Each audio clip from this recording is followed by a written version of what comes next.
Now, usually when I do these intros for like the year in gaming, I usually talk about like the best movie, the best song. You know, movie might be Selena for 1997, but I don't know, it wasn't the best song, but Aqua's Barbie Girl came out in 1997. But just to give you a perspective, here's a few video games that came out in 1997. GoldenEye for the Nintendo 64. Final Fantasy VII for the PlayStation 1. We had Age of Empires. We had Castlevania Symphony of the Night. We had Turok Dinosaur Hunter. And we still had Super Nintendo releasing some great games in 1997. Now, not a lot of them. Super Nintendo only released 10 games total in 97. We're gonna look at all of them in this video. Quick shout out to the air fresheners I sell, like this one that smells like cherry pie and damn fine coffee from Twin Peaks. And this one, this Air Fresheners Island. This one smells really good too. My homebrews, my cereal book, it's all available on my website. Check out a link in the description below. Thank you much. Now, after Christmas, we didn't get a new game for the Super Nintendo until something like May of 1997. And the first game we got was The Lost Vikings 2. Now, I was an insane fan of The Lost Vikings. When I saw Lost Vikings 2, well, I knew I had to check it out. I know it's funny because I was already deep into Nintendo 64 and PlayStation at the time. But when I saw that there was a Lost Vikings 2, well, I knew I had to rent it. I still had a Super Nintendo available. And I was happy to say that it plays more like the same, with a few added little benefits here too. Yeah, that's nice. That's great. Thanks. If you're not familiar with Lost Vikings, the 3 different Vikings have 3 different styles. One of them can run and jump further, one of them has a shield, and one of them can attack enemies. So you have to use all 3 of them in different parts of the stages. The stages are not very big, which is nice, but it's still big enough to, you know, give you a little bit of an exploration going on to get the keys and the items and the ingredients and whatever you need in this to make sure that you can beat these levels. And the other cool thing about Lost Vikings 2 is it also introduces, like, dragons and stuff. So, like, sometimes your character will be, you know, a different beast or something. Very cool game. Happy to see Lost Vikings 2. Yeah, it came out in 1997. Harvest Moon was fantastic. I wish they would have released Harvest Moon in, like, 1994. Or maybe even 1995. Harvest Moon, it was pretty late in the Super Nintendo lifespan for being such a cozy, kind of farm sim, RPG-ish kind of game. I mean, this is like, you know, before we had Animal Crossing, before we had, you know, any of these other kind of games that are like this. I'm drawing a blank right now. We had Harvest Moon. And there have been other Harvest Moons later on too, but it was just that kind of chill game where it's like, you know, games don't need to be, you know, exploration, outer space, you know, dragons and vampires and all that too. It can just be kind of a chill, kind of fun, leisurely experience. Fun for all ages. Teach you a little bit about farm life and everything, I suppose. Maybe it does. I'm not sure. We have a lot of farms around where I live, but I loved that they released something like this, and I love that they released something like this in the United States. Now, I could have seen games like this come out in Japan, being like, oh, that's a Japanese-style game. That's cool for the Japanese audience, where the American audience is more about punching people in the face. But with a game like Harvest Moon, that chill style, this may have been the original cozy game. I'm sure there were cozy games before Harvest Moon, but when Harvest Moon came out, and it was just, there's something different about it, and something fun about it, where it's like, you know what? This can be a fun experience too. This can be okay too. Okay, right, SimCity may have been kind of I don't know if SimCity's cozy. SimCity gives me anxiety, actually. I'll stick with Harvest Moon. We had the Brunswick World Tournament of Champions. That sounds like a whole lot of pomp and circumstance here for a bowling game. That guy looks pretty cool, though. A lot of options with a bowling game like this, including how your lane is oiled, which I thought was interesting, because, like, I didn't think it made a difference, but apparently it does. So they put a lot of time and effort and work into this game, too. Interesting to play. It doesn't have the best controls for a bowling game. There are better bowling games on the Super Nintendo. Super Bowling, amazing. But this one might be more of a proper simulator, while the other bowling games might be a little bit more arcadey style. This one may give you a little bit more in tune, like if you know what you're doing and know how to do the spin, or know how much power to use, or exactly where to aim and where to stand and all that, then this may be a better bowling experience for the professional bowlers, which I am not. Take me out bowling sometime. I'll show you how good I'm not. But I sure have fun doing it. Midway presents Arcade's Greatest Hits. This is the Atari Collection Volume 1 on your Super Nintendo. And it was around this time where we started seeing more and more compilation collections, even on cartridges. I had a little bit the year before too. So you have Asteroids. I did play me some Asteroids, mostly on the Atari, but in the arcade it was pretty cool too. Battlezone I was a huge fan of, because it was like, you know, before we had VR, we had Battlezone. You look through the visor and shoot the other tanks in this kind of vector graphics.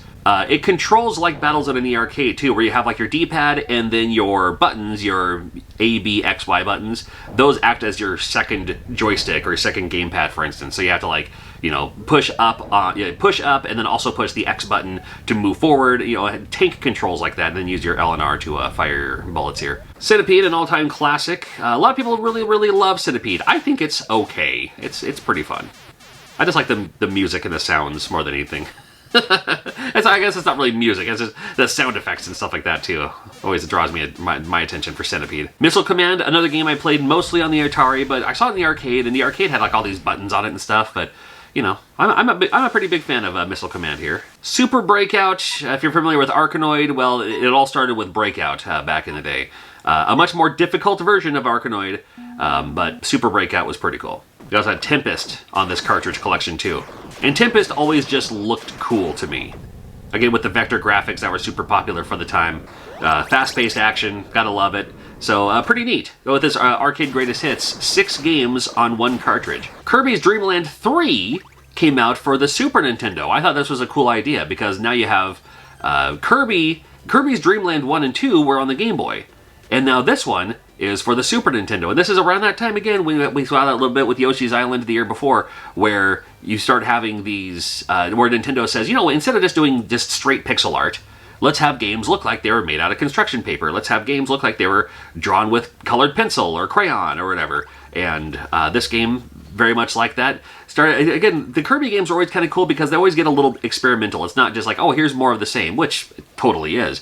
But then you have things like, oh, you could also, you know, ride the characters or have a buddy come with you and still do that, but with the ability to, you know, absorb enemy powers and stuff like that. Kirby's Dream Land 3, again, another game I wish it didn't come out so late in the lifespan of the Super Nintendo. And interesting that it came out for the Super Nintendo, because we could have just had Kirby's Dream Land 3 at this point on the Nintendo 64.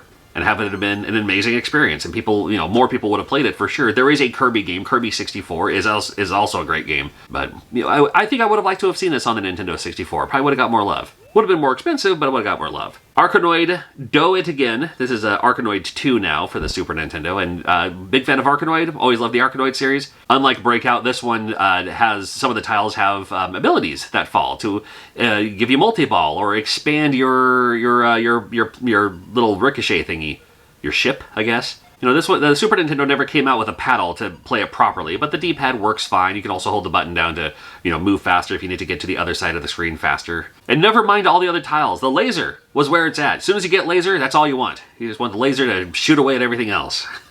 Love the laser. Arcanoid, Do It Again. Perfect. We did get another Madden game, Madden 98. I know it came out in 1997, but it was like for the 98 season, if that makes sense. That was always kind of weird when video games did that. It's like, oh, the game came out this year, and it's next year's model, or something. And it also has retro teams, too. Like, you can play as, you know, the classic, you know, like the 78 Seahawks, or, you know, the 85 Chicago, you know, things like that, too. So, nice that they would you know, give you that option to play as some classic iconic teams too. And then at the end of the day, it's just Madden. The Madden games stand the test of time on purpose for every reason.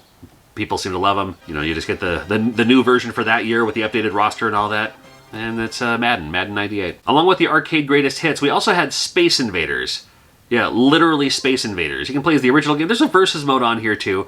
With the original game, you get to play which arcade cabinet you want to play on, which I thought was a pretty neat idea. Always cool to see Space Invaders. Interesting, though, because Space Invaders originally came out 1978, and now it's 1997. And although that span is a pretty long time, 19 years between 1978 to 1997. Well, if you think about it, right now it's 2024, but going back to 2005, it would be like if Soul Calibur 3 came out on a modern platform. Or that Mario Kart arcade game, Mario Kart Arcade, came out in 2005. If they brought that version to the Nintendo Switch, it wouldn't be a big deal. Because like, oh, finally, we get the arcade version of Mario Kart on the Switch.